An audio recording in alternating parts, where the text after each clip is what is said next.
Hello, മുളയമ്മയുടെ ഉച്ചയൂണ് ready ആയിരിക്കുന്നു. അപ്പം ഇന്ന് സാമ്പാർ ഉണ്ടായിരുന്ന കാരണം അയില മേടിച്ചിട്ട് വറുത്തതാണ് കേട്ടോ.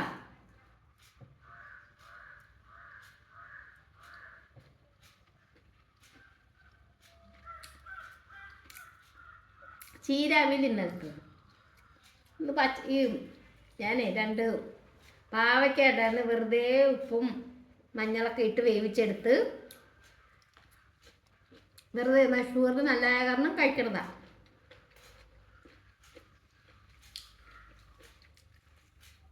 പിന്നെ മോളിയമ്മ എപ്പോഴും തിരക്കിലൊക്കെയാണ്.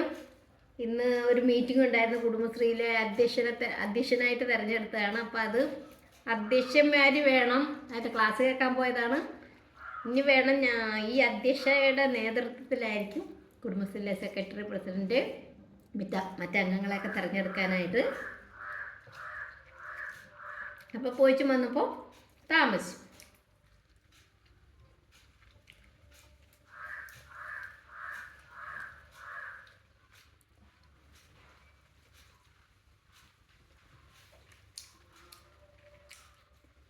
പിന്നെ എന്തൊക്കെയുണ്ട്, പിന്നെ ഈ എന്നാ പറയണം, മറ്റേ ദീപക്കിൻ്റെ മരണത്തിൽ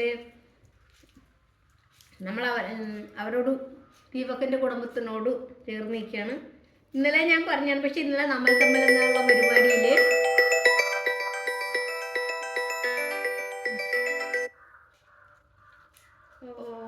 നമ്മൾ മരിച്ചിട്ടും ആ ആളെ അവഹേളിക്കുന്ന രീതിയിലാണ് ഓരോരുത്തർ സംസാരിച്ചുകൊണ്ടിരുന്നത്. അതൊക്കെ ഒരു വിഷമമാണ്. നമ്മുടെ വീട്ടിലൊക്കെ അങ്ങനെ വന്നാലേ നടക്കുള്ളൂ. പക്ഷെ നമുക്ക് സ്ത്രീകൾക്ക് സ്വാതന്ത്ര്യമാണ്, സ്ത്രീകൾക്ക് സുരക്ഷ വേണം.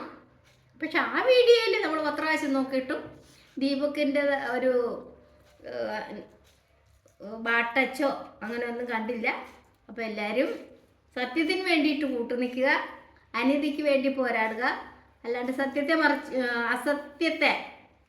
മറച്ചു വെക്കാനായിട്ട് നിൽക്കരുത്. അപ്പോൾ മോളിയമ്മക്ക് ഇങ്ങനെയൊക്കെ പറയാൻ അറിയത്തുള്ളൂ. അപ്പോൾ മോളിയമ്മയെ സപ്പോർട്ട് ചെയ്യുക. മോളിയമ്മ സപ്പോർട്ട് ഇന്ന് ചെയ്തില്ലേലുമായി നമ്മൾ ദീപക്കിന് വേണ്ടി ഫൈറ്റ് ചെയ്യുക. അപ്പോൾ ഒരു കുടുംബമല്ലേ, അവർ ഇതായിപ്പോയില്ലേ. അപ്പോൾ അവർക്ക് വേണ്ടിയിട്ട് സത്യം എവിടെയുണ്ട് അവിടെ സത്യം വിജയിക്കണം. അപ്പോൾ ഇപ്പോൾ എന്തായാലും രാഹുൽ ഈശ്വറിനോടൊപ്പമാണ് ഞാൻ എന്തായാലും. അപ്പോൾ അടുത്ത വീഡിയോ ആയിട്ട് വീണ്ടും കാണാം. സബ്സ്ക്രൈബ് ഷെയർ ചെയ്യാനൊക്കെ മറക്കരുത്. Bye bye.